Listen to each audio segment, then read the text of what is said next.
We done did it.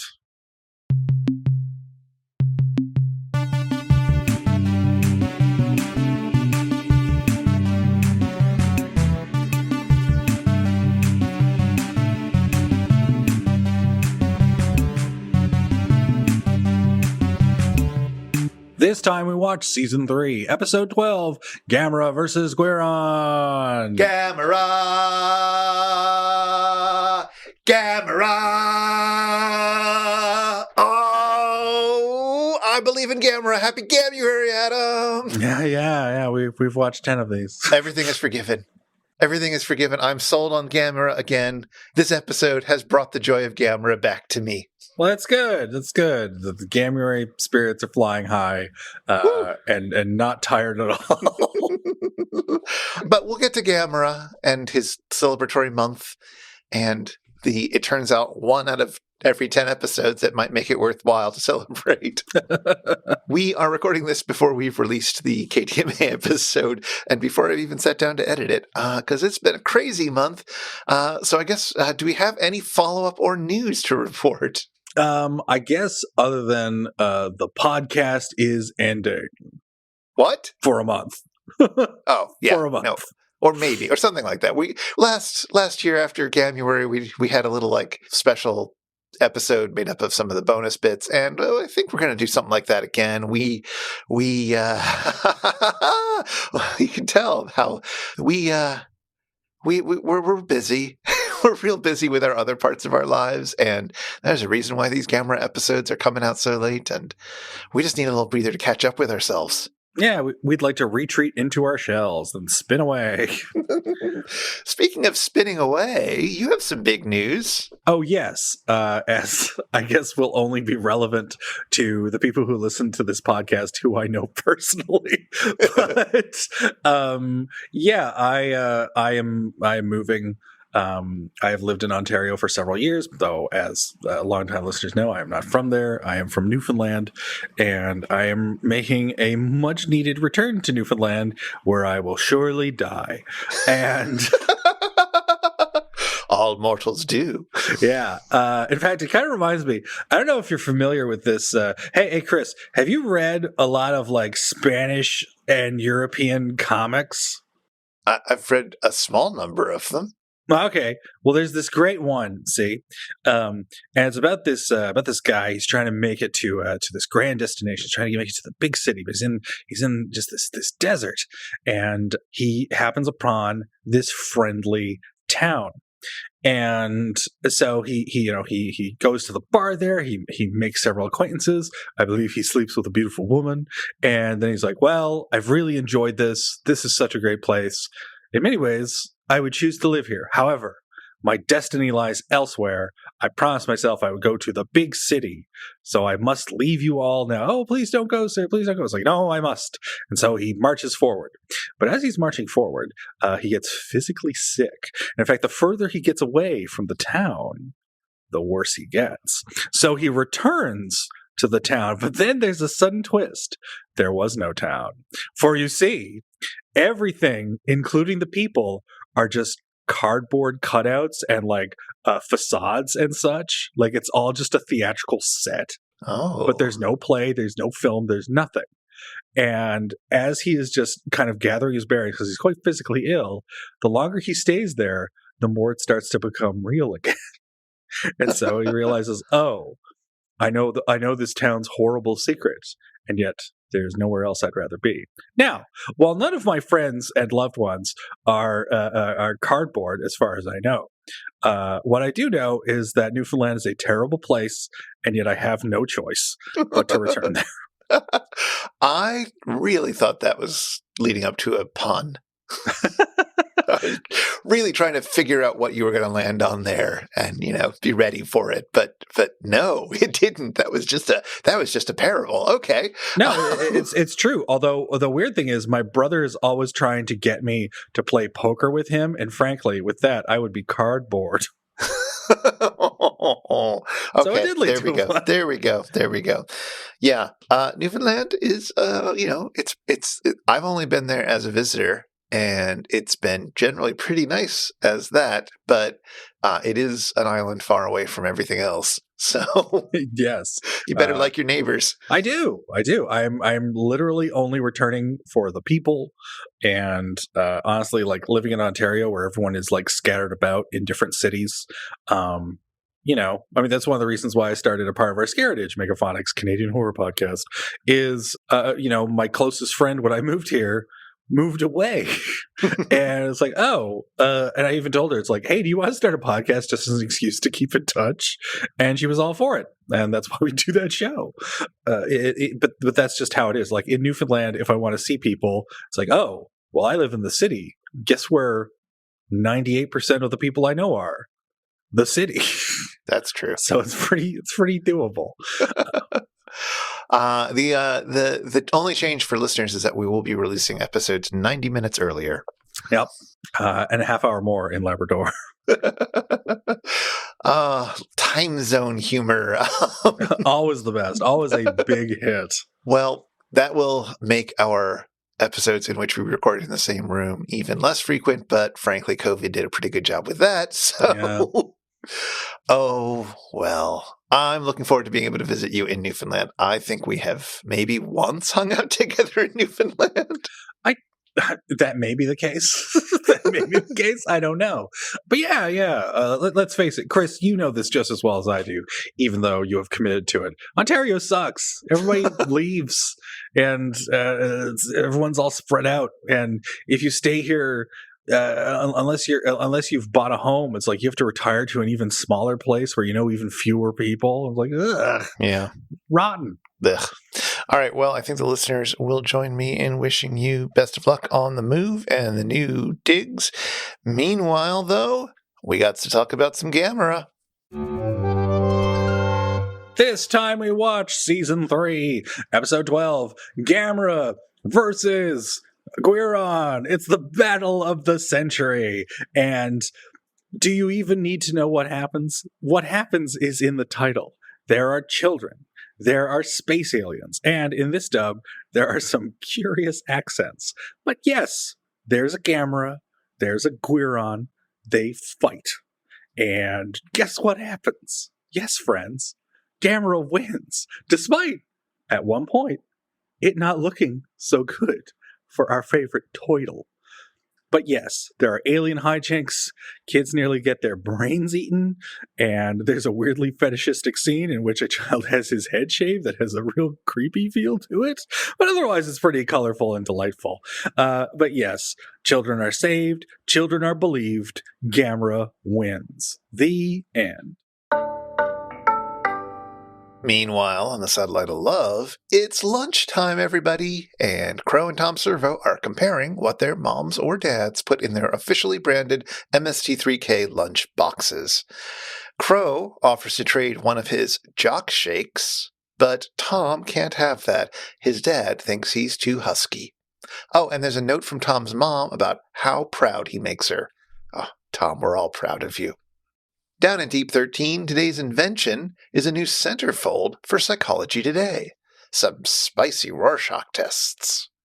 Unfortunately, Frank is traumatized as he recognizes one of the splotches as his mother. Joel's invention, on the other hand, is a collapsible garbage can that you can take camping with you, along the lines of those, collapsible cups you take camping with you. You know what I mean. The cups. Do they still make them?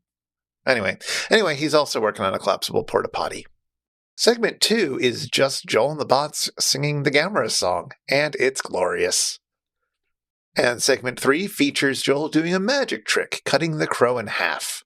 Tom, dressed as Guiron, serves as the blade, and halfway through the trick, the actual crow comes out in a shower cap and towel, totally ruining the illusion.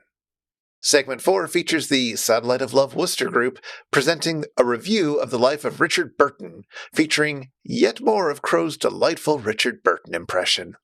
Tom gets to play Elizabeth Taylor in a scene from Who's Afraid of Gamera Turtle, and Lee Majors in a scene from The Fall Guy.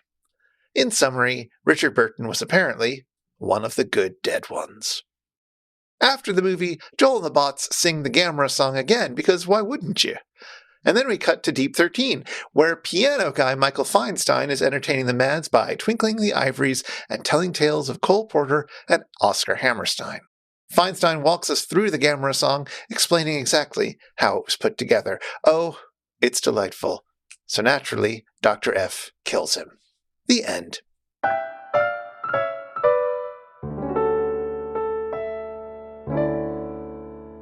Hey, we did it. It's the last Gamuary ever. There'll never be another Gamera movie featured on this show. No more Gamera. He's done. He got killed in that last 80s movie that I talked about so many Gameras ago. Sure, we'll revisit that next Gamuary and see if it's still true. But certainly it is the last of the double-barreled Gamuary episodes. Never again will we have to sit through a KTMA Gamera episode and then the exact same movie in the season 3 version. Yep, we'll only have to do that for confusing Japanese TV series that are just 2 episodes, usually the pilot and the finale, Frankenstein together, as was the case with Star Force, Fugitive Alien 2, and Mighty Jack. I don't even remember the Comedy Central episode of Mighty Jack being good. I can't imagine what the KTMA is like, and I've already seen it and forgotten it. Well, anyway, I am all boosting Gamera now. This reminded me why I thought I liked Gamera movies. Mm-hmm. As I said before on the previous episode, this is the most fun Gamera movie. Like, if you were to just watch a Gamera movie on its own from the classic era, this is the one to pick. This is the most fun. This is the goofiest. This has the best monster. But it's also got a little Gauss thrown in there, just in case you miss him, who for some reason is the most iconic of the Gamera Rogues Gallery, which only goes to prove that Gamera's Rogues Gallery is nothing on Godzilla's Rogues Gallery, because there's a bunch of cool monsters that you can bring back. And Gamera just has Gauss, who is the poor man's Rodan. Let's face it. I mean, I like Guiron a lot. Oh, Guiron, great. Love him because he is a shark with a knife for a head, but he's got iguana legs. And he's got those like sunken eyes that just look tired of everything. Yeah. He's got eyes like Ned Beatty, which I like. Yes. Yeah. So good. Like Guiron, if he were not a kaiju, would be an overweight, soon to retire detective on a cop show. And I like that about him. Yeah. This and sure enough, it's like, here's the thing, listeners, do not confuse my lack of enthusiasm for anything about this episode. This is a very fun episode. This is the best of the Gameras to date, and it's loads of fun. And again, super fun movie. The Gamera song is there. There's some great sketches. I am particularly fond of just like the little sweet moments, like when, of course, Tom has the note from his mom. That's great. But I also like the totally lampshading it moment where they introduce the Richard Burton sketch and they just acknowledge it's like, we are doing one of those things we usually do because someone in the movie bears a passing resemblance to someone else. Yeah. And I was like, I like that. That's not the kind of like later they would really... Oh, they would start to get really obnoxious with that, especially in the sci-fi era. Yes, yeah. But this is a cute version of it. Yeah, they're just being clever and self-aware. And it's like, oh, I like this. It kind of reminds me of what I loved about Joel Hodgson's act, because he still has one of my favorite lines in stand-up, which is, if you're like me, and I know I am. Yep. So yeah, very, very fun episode, very sweet. The only thing that I would not recommend for listeners is when you watch this episode, maybe don't watch 9 other Gamera episodes over the course of 5 years to build up to it, because you will be too tired to care when you watch it. And don't sign up for trying to talk about it for an hour at a time afterwards. No. Perhaps more importantly, I think that the MST3K crew made a real mistake in putting all of the best jokes in one Gamera episode. Oh, well, remember, this is probably the one episode where Joel, for both the KTMA and the Comedy Central Gameras, where Joel doesn't see Gamera and say, hey, it's a flying Denny's. This is the one episode where he doesn't do that. No, it's also got, the fantastic Richard Burton impression throughout it, which is delightful. It's got Just the way that they engage with the little sisters subplot is tremendous amounts of fun. And one of my favorite MST3K moments where it works on so many levels, because the scene itself in the movie is funny. The riffs are funny, but the gang is so clearly overjoyed by how weird the movie is that they can't help but laugh. And I'm speaking, of course, of the hello and thank you scene. Yeah. That's a classic. Even in terms of like little things that are going on, I mean, how delightful is this? Crow's arm falls off not once but twice in the theater, and Joel has to just quietly put it back on. I know. And the first time it happens is in the middle of the first time they sing the Gamera song. It's so nice. There's this amazing sort of iconic moment happening in the theater when the Gamera march first appears, and like they're singing "Happy Happy," and then like, oh no, Joel has to like attach the arm back onto the puppet while that's going on, and all the other characters have to sort of react in the moment, and they do, and it's just delightful. Well, that's just, that's part of the charm of the show, especially in these days, is that there is this slapdash. It's like, was that maybe good enough? There was this real sense of, maybe we'll just leave this in. It adds a bit of character. Yeah, it adds so much character. I mean, that's exactly the sort of thing that I always felt was missing from the Netflix era, which was that sense of these are all people in a space together where things happen and they react to it, right? I'm hoping there's more of that in season 13. We'll see, but I feel like we've talked about that a lot. Yeah. I guess we'll talk about this a bit later, but ending with Michael J. Nelson's fantastic impression of Michael Feinstein. Feinstein. I need to figure out which it actually is, I guess, but it's such a delightful ending. It's so unexpected. It's so extra. They added that. Yes. And it does make up for the fact that, like, right before that, Joel and the Bots are singing the Gamera song, but they're doing kind of like pigeon Japanese, and it's like, I don't know about this. Okay, let's also admit that, yes, there are a few iffy moments, maybe not as many as in the KTMA episode.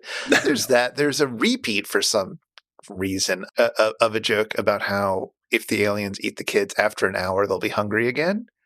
Which is a joke about Chinese food. Yeah, it's not even Japanese. It's not even the right kind of racism, so it's like extra racist.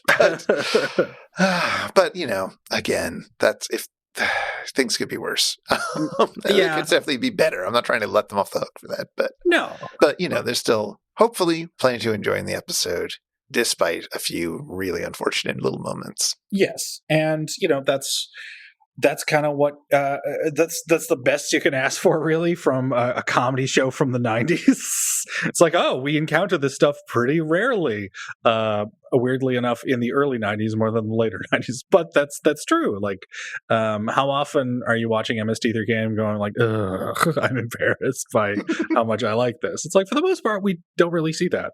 Yeah, I mean, definitely they have an issue with Chinese and Japanese stereotypes occasionally, even in these days. But, they've come a long way since a few years ago in the KTMA era. So yeah. And haven't we all, Chris? Haven't we all just, because honestly, I think the KTMA, it's very important that KTMA exists. Like, MST3K fans, hear my words and hear me well. Listen to my voice. First, beware the fog. And then second, KTMA is important. It is canon. And it's important to understand and appreciate, because like real life, KTMA shows us that everyone thinks improv is a good idea at first. But then you discover how horrible it is and it can't entertain anyone. And you abandon it in favor of the superior craft, writing. Thank you. Well, now it's time for one of those segments that we sometimes do about an actor who looks vaguely like somebody in the movie that gets mentioned in one of the riffs in the episode. It's Turtles All the Way Down, is what I'm saying. Excellent segue, Martha. Oh, my word. One of the tremendous joys of this episode is the nonstop Richard Burton impression. Yeah, honestly, and I don't know if anyone has ever filled this void since he left, but Trace is such a gifted mimic I have many times said that Trace is one of the real MVPs of the show and is one of the most like underrated comedic performers ever. Because he's very gifted with his voice. Like he creates two very distinct characters with both Dr. Forrester and Crow. He can do all of these impressions like his Richard Burton or his killer Gregory Peck. Still needs to work on his Donald Pleasance though. It's not very good. And but he's also so gifted physically. Like when Trace is really firing on all cylinders, he's like John Cleese in his prime. Like he's really so goddamn funny, which admittedly has nothing to do with Richard Burton, but it's like, what an impression. And they keep milking it because it's like, oh, Trace does this killer impression. And I don't think they've had anyone who is like the voice person ever since Trace left. Not that I can think of now. No. All right, Richard Burton. He's an actor. Have you seen much with Richard Burton in it? Well, let's start with the big elephant in the room. I watched this episode about 3 million times. And each time I watched it as a kid, I got more and more excited about someday watching Who's Afraid of Virginia Woolf, which I only finally watched about 3 years ago. And I loved it. And I did feel like I had already seen it because of this episode. But who cares? It's a tremendously delightful movie about marriages that are falling apart and people being snippy at each other. It is very emotionally raw. It's very funny at times. It's very dark. I seem to recall it's actually surprisingly like well shot, considering it's basically a play and turned into a movie. Yeah. It's great. It's totally great. Oh, well, I mean, again, that's great. I remember seeing that a long time ago, and I do remember it being stylish. Like, I do remember it being visually compelling, but not showy. Yeah. And yeah, so it makes the tightness of the story and its location compelling. With that, it basically does a lot with very little. It makes it look effortless, so to speak, to make that movie, but they clearly put a lot of thought into it. And I just am a sucker for people being bitchy to each other in close. I mean, I like Boys in the Band as well for the same reason. It's just 2 hours of people being bitchy to each other, having emotional breakdowns. It's great. And that explains why your favorite Golden Girl was always Dorothy Zbornak. Yeah. I think that was the only film of his that I had seen until the other day when I decided to watch another one for this recording, for to talk about on this very episode. Unless I'm not thinking of one, because I feel like he was in a lot of movies. It's funny. He's in one of 3 1984s that I've seen. Oh, wow. Yeah, he's in the 1984. But that one doesn't have Donald Pleasance in it, so it's the worst one. Right. Is that That's the one with like the Eurythmics music? Oh, yeah, I know the soundtrack really well. And I have seen that one, I think. Yeah, it's or maybe I've right. seen bits of it. Yeah. It's all right. Is that the one with like is it John Hurt or John Gielgud? John Hurt, it's either right? John Hurt or William Hurt. I always get those two confused. It's a real Paxton Pullman thing for me. We're very useful. Yep. Consult Wikipedia, everybody. Trying. Give me a second. Well, that's just it. It's like, it might be John Hurt. I don't know. But it might be William Hurt. You can't be too sure. Whereas I never understood the Paxton Pullman thing because Bill Paxton and Bill Pullman, they're such different flavors and they're such different names. It is John Hurt and Richard Burton is in that one. Dang it. Yes. I could have sworn it was William, but you're right. William is the bland guy. John Hurt is the good actor who was in Alien. Yes. And then later parodied that role in Spaceballs. I'm just going to add, I've mentioned it before, but mine is Rip Torn and Rip Taylor. Oh, I see. I get them very confused, even though they are nothing alike. No. And, one guy was charismatic and hilarious and never said die, and the other guy was Rip Taylor. They were both incredibly talented at the incredibly different things that they did. Anyway, we're getting back. Let's get back to Richard Burton. Yes. So you had seen another Richard Burton film, you were saying? Well, I guess I had seen 1984 before, but I decided that I would watch one just to talk about here. So I went over to my local Criterion Channel app, turned it on, searched for what they had showing right now with Richard Burton, and made what can only be described as a big choice, and decided to watch Cleopatra. Oh, no. Have you seen Cleopatra? No. Oh, man. Cleopatra is a legendary flop. It is a legendary flop. It is supposed to be so boring. I don't know if it's boring. It is 4.5 hours long, and it's incredibly silly in its way. I mean, it doesn't take itself very silly, but it is kind of a big dumb movie just about something very respectable. Right. It's got Elizabeth Taylor as Cleopatra, despite being what I would describe as woefully miscast. That's fair. It's like, Betty from HR taking the role as Cleopatra. Just like, she's attractive enough, I guess, but she doesn't really. Reading the behind-the-scenes accounts makes Elizabeth Taylor sound more convincing as a powerful leader than watching her on the screen. But part of that's also because the script just refuses to give her proper motivations for anything. Right? It's very much Cleopatra is a woman leader and therefore suffers for love because that is what a woman knows. It's complete nonsense. The entire point of view comes from Rex Harrison as Caesar for the first half of the film. Richard Burton doesn't even show up until an hour and a half into the film as Mark Antony. And it's fine. The only sort of good actor in it, in my opinion, in terms of putting in a good performance there, is Roddy McDowall, who puts in this like really weird performance as he would as Augustus, as Octavian/Augustus. He's really just sort of alien, and that's terrific. It's also got Martin Landau, who is big and lanky and gangly in a way that I don't normally think of Martin Landau as being. It does not surprise me that Roddy McDowall stole the show. I mean, it's Roddy McDowall. I don't think he's ever set a foot wrong in his career, and I've seen Shakma. So it also had a bunch of like people who would be famous elsewhere in smaller roles. Hume Cronin is in it, I suppose, but more impressively, Carol O'Connor has a small role in it as the guy who gets to do the first stab of Julius Caesar. Does he do his Archie Bunker voice? It's pretty close. It's just Carol O'Connor. And I guess like he was a real actor before he did Archie Bunker, but it was weird seeing young, not yet white-haired Carol O'Connor in this kind of epic surrounded by people doing much more convincing Britishy accents. Oh, that's awesome. Did he tell anybody to stifle? Sadly, no. He did not get that many lines at all, really. Dang it. That's disappointing. Yes. Also Jackie Chan is in it. Of course. But this is the Jacqueline Chan who went by Jackie Chan, who was. Oh, I see. It's not the same person at all. I thought, as a baby, he got his taste for what would eventually be Rumble in the Bronx on the set of Cleopatra.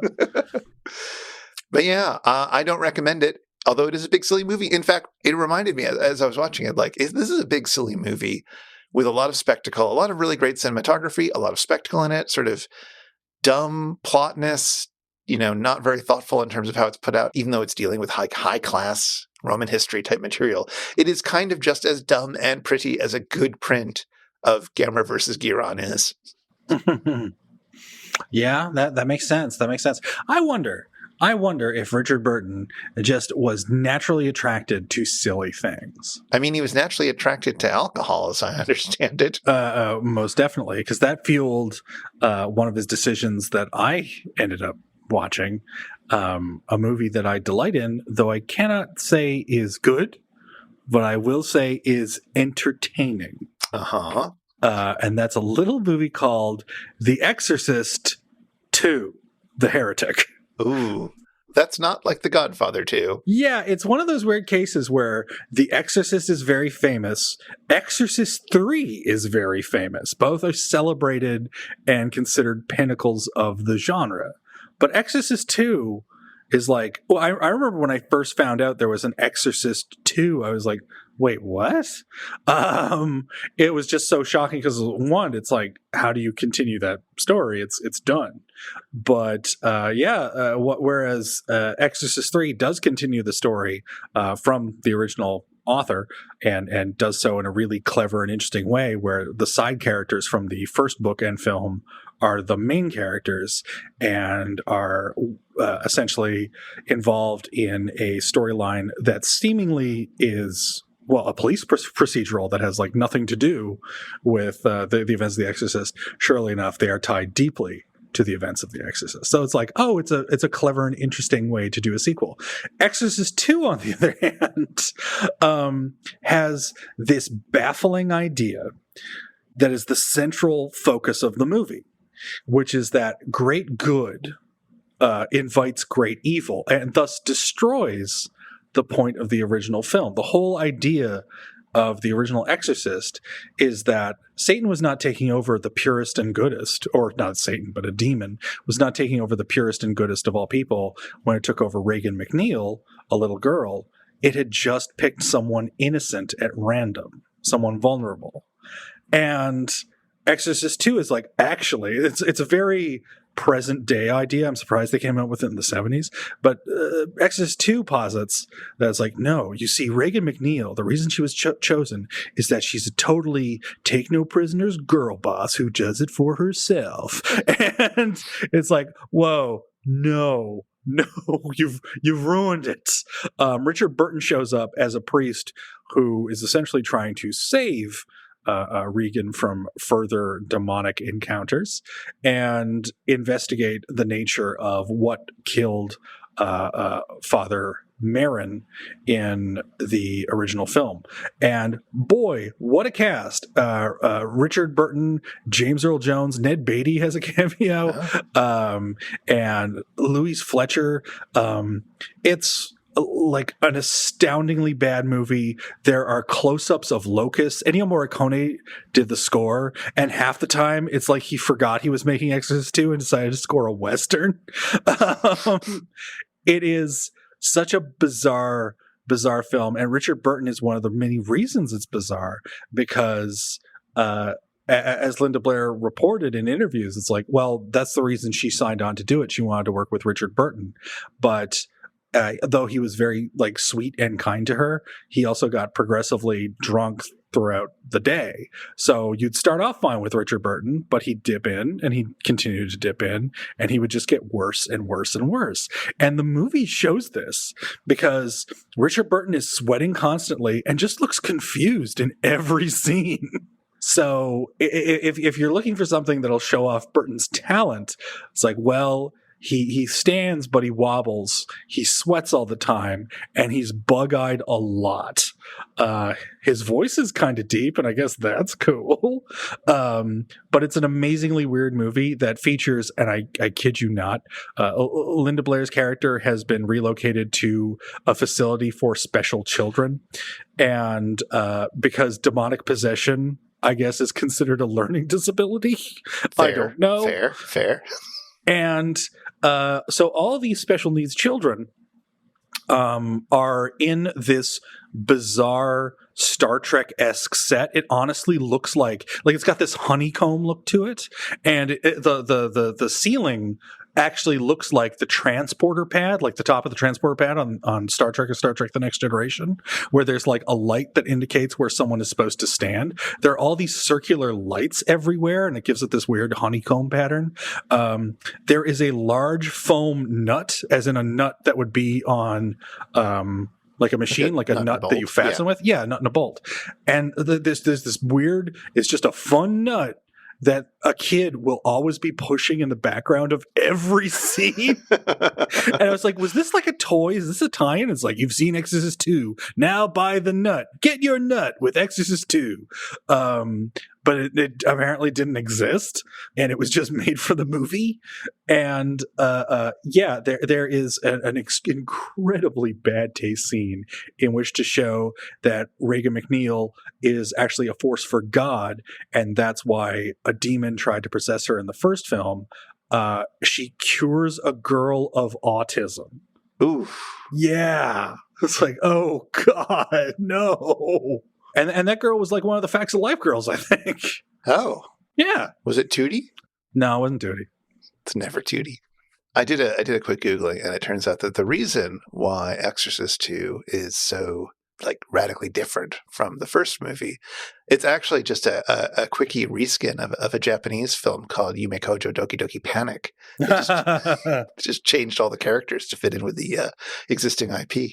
Yeah, the original Exorcist 2 they released was just the first movie, but much harder. Sorry, I was holding on to that joke for a long time while you were telling the plot. I was going to wait. I was happy with it. I was going to let it sit on my tongue for a while. Yeah, that one in the chamber, you know. Well, that sounds like the last thing I'd want to watch. Well, you do miss out on James Earl Jones in a giant locust costume. Oh, man, that does sound good. Hey, everybody, it's time for the Shallow 13. It's time for the Shallow 13. 13 chances for us to sing the theme to today's experiment. Gamera versus Guiron. Go, Chris, go! Sandy Frank's opening credits get something wrong about both the boys in today's film. Akio's name is listed as Akiro, and the actor who plays Tom has his name misspelled as Christopher with a Y? Murphy? Ah, just delightful work, Sandy Frank, delightful. Akio, not Akiro, sees something funny flying, and Crow quips, Something funny flying? Sebastian Cabot? Sebastian Cabot was the husky actor, best known for providing the voice of the Panther Bagheera in The Jungle Book, and narrating the classic Winnie the Pooh animated movies. Oh, but you already knew that, because this joke is a callback to a sketch from the very first episode we covered, Season 2's Rocket Ship XM. This dub keeps getting confused between planets and stars. So you mean to tell us that it's like a twin star then? It's a planet. I wondered if there was such a star. It's a planet. I see, Tom. Well, like many languages, Japanese doesn't always distinguish between the two. Now, my 3 months of Duolingo has somehow not made me completely fluent to Japanese yet, but my understanding is that the word hoshi can mean either planet or star. Although, typically, a competent translator would be able to figure out which one is meant from context clues. Also, a competent dub would probably get the name of our nearest star, Alpha Centauri, correct, and not have a scientist call it Alpha Centauri. As the camera pans over the spaceship, Tom quips, It's a giant original hand-hammered wok. "Join us, won't you, in the exciting world of 1990, when woks were being sold to Americans of all ethnicities through an infomercial from Arnold's Gourmet Kitchen." Now, if you want to watch two bald, white, middle-aged guys from 1990 being casually racist while selling, quote, authentic hand-hammered woks, we'll have a link in the show notes. And yes, my family bought one of those woks. When Space Gauss shows up, Joel starts singing a few lines from the Beatles' Come Together, until he's interrupted by Tom. Here comes old Flat Top. George Harrison will sue you. Oh, yeah. I'm not quite sure why George would sue over a Lennon McCartney song. After all, he was the coolest one. But that line did cause Chuck Berry to sue, or rather, Chuck Berry's publisher. Lennon had admitted to adapting the line, "Here Come a Flat Top," from Berry's song You Can't Catch Me, and this was enough for a lawsuit. The case was settled out of court, and Lennon agreed to put out an album of really bad cover versions of 50 songs to bring the publisher some money. Space Gauss is just regular Gauss covered in silver paint, which leads to Joel saying, Did you know that Buddy Ebsen was originally supposed to play that role, but the silver makeup, paint, yeah. Really? Affected him so he couldn't. Buddy Ebsen would eventually find fame as Jed Clampett on the Beverly Hillbillies, but he was also the original first pick to be the Tin Woodman in The Wizard of Oz. Unfortunately, the aluminum dust in the makeup made him seriously ill, and he had to step aside. They changed the makeup formula for his replacement, Jack Haley, who nevertheless still got an eye infection from it. As Gamera flies through space, Tom says, Alexander Salkin presents Superboy, the crummiest show ever in first-run syndication. You said it. oh boy, Superboy. Wow. So the Salkins had the rights to Superman, hence the first 3 Superman pictures with Christopher Reeve, and they decided to bring that to TV with some mixed results. Superboy was one of those shows that was constantly being retooled. The original Superboy was recast after the first season, and Gilbert Gottfried played a villain called Knick-Knack on it. The final season involves the characters relocating to a newspaper and solving mysteries. And yet it wasn't the worst Superman show of my youth because Lois and Clark had yet to happen. Oh boy. Joel refers to the crew as the Satellite of Love Wooster Group. And the Wooster Group is an experimental theater company based on Wooster Street in Soho in New York City. Their most famous alums include Willem Dafoe and Spalding Gray. And look, I really just wanted to mention them because I got to see one of their productions once, and I think they're neat. After the sketch about Richard Burton, as they head back into the theater, Tom jokes, Hello, Ace Award. The Cable Ace Awards were designed by the National Academy of Cable Programming to promote cable programming. MST3K was nominated for 8 Ace Awards and won exactly none of them. But the Ace Awards stopped being a thing in 1998, and MST3K is gearing up for a new season, so who's laughing now? Hey everybody, Dan Quayle jokes are back. On our planet, useless members are supposed to die. Could we send Dan Quayle there? Now, you can check out our last episode, Shallow 13, for more details about that Vice President of America. But otherwise, gosh, I just can't see why this incredibly silly movie would keep bringing him to mind. This is the episode with the famously inscrutable joke. Stop her! She's got my keyboard! It's obscure. Very. As explained in the Amazing Colossal Episode Guide, one of Mike Nelson's ex-girlfriends once stole his keyboard. Well, at least they admit no one could ever get that joke. And finally, as Akio declares that he belongs to the Earth, which, yay, Crow points out, Hey, he's a skinhead now. He's going to go throw a chair at Geraldo. Geraldo Rivera's talk show, Geraldo, had its most famous moment in 1988, when, for some reason, Geraldo thought it would be great to have white supremacists, anti-racist skinheads, and black and Jewish activists all on stage at the same time. Well, surprise, surprise, a fight broke out, and Geraldo got in on the action and ended up with his nose broken. Such publicity. Well, we'll have a link in the show notes if you really want to watch the brawl go down, or you could just rewatch Weird Al's film UHF to see a faithful recreation of the scene. And that's time. Musicians. Aren't they great?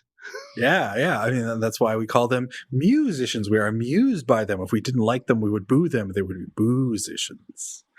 Ladies and gentlemen, Crypt Keeper or Not is coming back at a later date. Right, okay.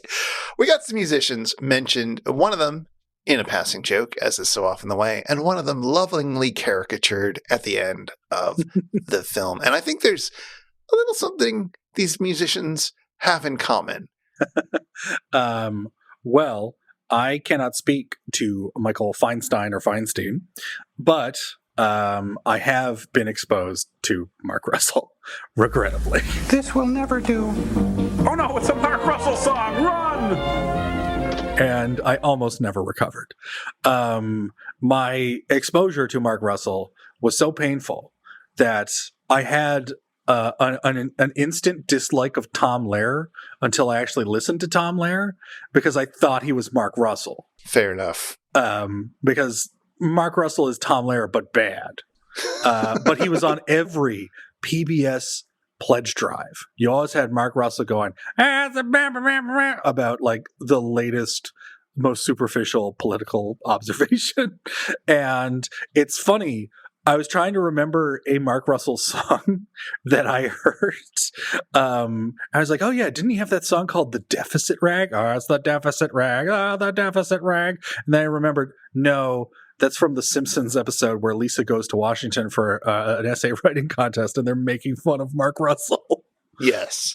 Well, so part of that is because Mark Russell, who, again, political satirist, I guess, and comedian, I guess, who very often had PBS specials that were generally popular and that I kind of liked when I was like 12. What? And I liked them because of the thing that makes them bad, which was that there were absolutely no stakes involved. Okay. That he would tell comedy jokes about politics that were pretty toothless, pretty much attacking both sides, pretty much looking for things that we could all laugh about the sort of general incompetence and so forth of things, and never actually getting into a kind of, Mort Saul, like, this is what needs to happen in the world. This is an outrage that it's happening. Yeah, Mark Russell never went out with the paper or anything. Exactly. No, this was much more like a Jay Leno, like, isn't Congress, they're gridlocked again. Oh, they can't get anything right. Kind of nonsense. So his act was just sort of telling about the news vaguely with those kinds of bad late night monologue jokes. But he'd be doing it at a piano, and every once in a while he would play a little song. And his songs were almost always old songs, traditional songs, the Chattanooga Choo Choo or things like that, which he would just write new lyrics to. So that's one of the reasons why you can't really think of any of his songs, is because he wasn't writing original songs. He was just rewriting. He was just doing really, really thin parodies of stuff. I got some much needed therapy when I was a kid for my extreme Mark Russell burns that I got, because those were deep seated and disfiguring, frankly. And luckily, all comedy writers hate Mark Russell. Mm-hmm. At least they did in the 90s. I don't know if Mark Russell is even a blip on anybody's radar now, but there is a very special episode. It is arguably the best episode of the beloved cult hit comedy News Radio, in which Phil Hartman's character, Bill McNeil, decides he's going to moonlight as a Mark Russell song parody guy. That's fantastic. It's already like great casting, great idea. And so what he does, much to the consternation of Dave Foley, is that he gets a piano in the office and is just going over his little songs, singing things like "Twinkle, Twinkle, Kenneth Starr," "Defense Attorney Prosecutor," really awful. And there's one sequence, because there's various moments where Dave is trying to find Phil, and Phil is somewhere in the building playing piano. But at one point, Phil's character is in the elevator, and inexplicably, it's like a smoker in there. There's like a ton of people, and he's got a wine glass full of money, and people keep tipping him as he's playing these just awful songs. And that in and of itself is wholly brilliant and great, but it ties into another love shared by both myself and Paul Sims, the head writer of News Radio. There's a sequence in that episode where a woman in the elevator is talking to Phil, and Phil asks her, "Hey, where are you from?" She says, "Idaho." And he's like, "Idaho. I got a brother from Idaho." And she goes, "Oh, really? Where from?" And Phil just looks as if he's been caught in a lie, because he's clearly lying. And he just goes, "Boise." And it's just this kind of non-joke unless you understand what that's a reference to. And it's from the hit film Death Wish 4: The Crackdown. Oh. In which Charles Bronson, to take care of some drug-dealing criminals, goes into their favorite restaurant dressed as a waiter. And already you have Chuck Bronson dressed as a waiter, so immediately that doesn't seem suspicious. He plants a bomb under the table, but the mobsters take a liking to him and ask him a bunch of questions while he's sweating while the ticking time bomb's about to go off. And asks him the exact same thing. It's like, "Where are you from?" "I'm from Idaho." "I got a brother from Idaho." "Where are you from?" And he's like freaking out, and there's a long pause, and he goes, "Boise," and he punches one of the mobsters on the throat, jumps out of the building, and then it explodes. Right. And so this Mark Russell bit dovetails into a Death Wish 4 reference, which I will cherish forever. Oh, that's fantastic. I want to say one last thing, giving the smallest possible amount of praise to Mark Russell. Oh, boo. Or let's say not giving him the greatest amount of tisk-tisking, because, okay, so Mark Russell retired in 2010, and then he unretired for a bit, and then he retired again. And his final performance was on October 30th, 2016 at a theater in North Carolina. October 30th, 2016, you'll recall, is just a few days before the 2016 election. Mm-hmm. And you can find this performance on YouTube, and you can watch it. Or, you know, like me, you can watch the first 7 minutes of it and decide, yeah, I got a flavor for it now. And man, I will tell you, I was worried going into this because Mark Russell is very both sides are bad a lot of the time. And if there's one politician you don't really want to have both sidesism about, it's somebody who was deeply involved in the 2016 election. Well, he does do a bit of both sidesism in that he doesn't like either candidate terribly much, but at least he's willing to show a lot more scorn and hatred towards the complete idiot in the room. And then he immediately launched into, "It's the Whitewater Rag, it's the Whitewater Rag." I turned it off when he started talking about her emails, but also he was talking about her emails in terms of why did the FBI, which he called the Fumbling Bureau of Investigation, I think that was the level of joke he had for that. Ugh. So at least he was like, this is also dumb that the FBI is doing this. But mostly it was because then it led to Anthony Weiner. Hey, you can watch it. I don't need to recount that blow by blow for you. It's the wiener rag. It's the wiener rag. That wiener popped out and this was such a drag. Yep. Michael Feinstein, on the other hand, I looked it up. It's Feinstein. Okay, great. Which I thought it was the whole time, but I couldn't be sure. Mhm. Michael Feinstein's an interesting case. Did you know anything about Michael Feinstein when you first watched this episode? No, I didn't know a thing. So I vaguely remember him being sort of ambiently well-known at the time, which he was. He sort of got especially big in the public sphere, or at least the PBS sphere, in the 80s. But I admit I didn't know a tremendous amount about him. And I have to say, again, sort of as a 14, 15-year-old, this parody of Michael Feinstein made me want to learn more about the real thing. And unfortunately, to my taste at least, Michael Nelson's impression of Michael Feinstein is a better Michael Feinstein than what Michael Feinstein does. No. It's got just a little bit more zazz and personality. Michael Feinstein is somebody who has spent his entire career performing and tending to what's known as the Great American Songbook. All, Cole Porter and Irving Berlin and the songs that continue in that tradition. And, he got his sort of early break working with Ira Gershwin and being a kind of archivist for him. He became a good friend with Gershwin's next door neighbor, Rosemary Clooney, and they performed together. He started doing cabaret and so forth, put out some CDs, got well enough known that even his Wikipedia article mentions that he was parodied on this episode of MST3K. Whole paragraph to that. Nice. Yep. And he spent the rest of his career just sort of talking about and promoting and starting foundations for the preservation of this kind of music. And he performs the music like somebody from that position. His performances, I just watched a performance that he did at Carnegie Hall that was, last year. So it was done sort of over the internet, et cetera. Mm-hmm. And it's fine. Like, he's a competent performer and he surrounds himself with competent performers, but there's nothing terribly special about it, but they're not bad. I mean, it's not my thing when he performs them this way, but it's in no way bad. It's just, yep, this is a very reverent performance of this material. Whereas it's not nearly as sparkling as when Michael J. Nelson does it. No. Although I did like his Halloween-themed spooky version of the classic American songbook songs, inspired by Gershwin, that was called Gershbumps. I thought you were going to say, yeah, that was from the Great American Songbook. That also would have been less of a stretch. But I like to go for a long walk on these things. No, I wondered why you were taking so long to get there, and now I see why. Sometimes it's about the journey more than the destination, as my Instagram videos can attest. The other thing I want to say about that sketch on the episode in particular is that, as far as I can tell, Mike is playing the piano. Yeah. Like, he's hitting the right notes and it's in sync with everything. Maybe he had recorded it beforehand and he's just mimicking along perfectly with it, but that seems unlikely. That's actually a much harder thing to do than to actually just play it. So good for him.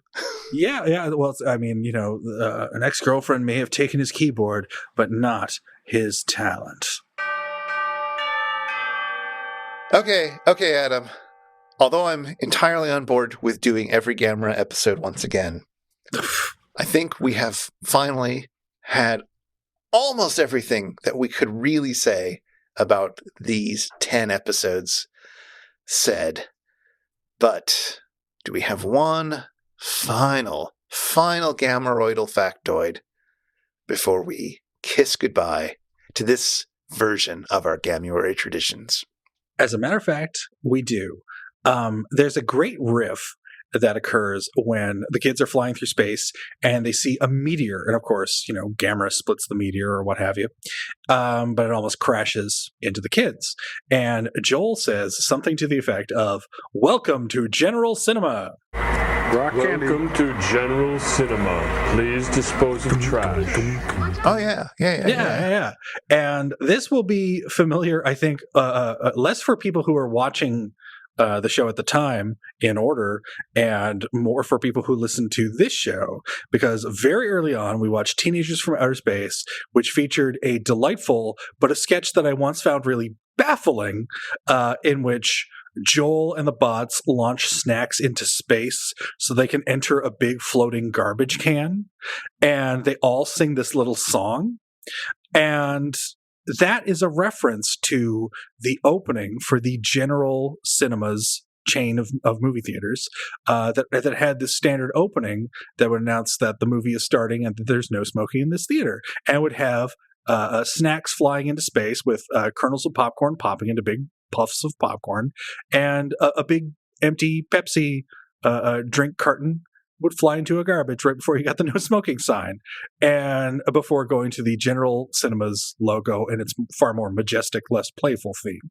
And it's like, that is what that is a reference to. I think we even asked on air at the time, it's like, what is this Teenage from Outer Space sketch about? And somebody sent the link, and we'll certainly have that link in our show notes, because that is great.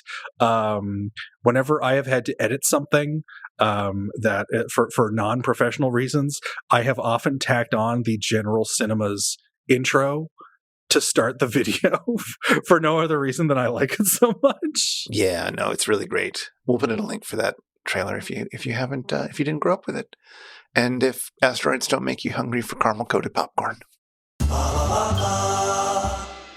If you've been affected by the issues on this show, if you can do a killer Richard Burton impression, Martha, or if you'd like to ask us anything, get in touch with us. Our website is itsjustashow.com, and we're on Twitter at itisjustashow. We'd love to hear from you.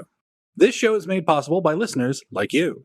For as little as $1 per episode, you can help us research and record this show, and you can listen to all our superfan bonus bits.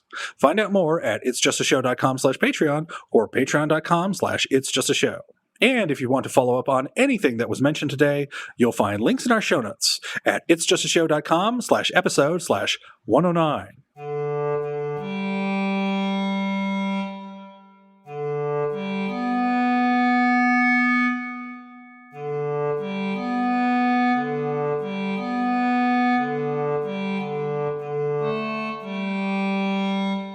Well, we did it. We certainly did. But I never want to see another Gamera movie again. I would rather watch a video of a sounding. Well, good news, because Gamera versus G-Gear, which I believe is the one that they're going to be doing in season 13, includes both. Oh no, my worst fear. Well, hopefully they'll compensate by doing something with the voice of Dom DeLuise in it. Okay, so we may be taking a little breather, or maybe we'll put the next episode out real quick and put a breather after that. We'll see. But what is the next episode we're going to do? Well, next time on this show, we are going to talk about Season 8, Episode 14, Riding with Death. Oh, I don't know anything about this episode. I haven't seen this one. It's middle of season 8. This is like the least familiar territory for me in terms of this. And that title doesn't mean anything for me. Is it about motorcycles? Because now, if memory serves, it is just about a guy who goes to rent the movie Faces of Death and then puts it in his car, and he takes a long drive home. So he's literally riding with death. Oh, it's one of those like cinema verite, no edits kind of things. Yeah. It's got a real My Dinner with Andre vibe. All right, well, I could deal with that. That seems just sort of pleasant. Yeah. And what better way to enjoy another MST3K episode than being safe in the knowledge that this is actually 2 episodes of a TV show Frankenstein together. Oh, those are always great. Yeah. Well, all right. I guess there's no way we're going to get Beth back for that one, so we will be recording that one together. Until then, however, Turtaloo. Come, friend, let's tarry on the cheese couch. Take it away, Theme Squad.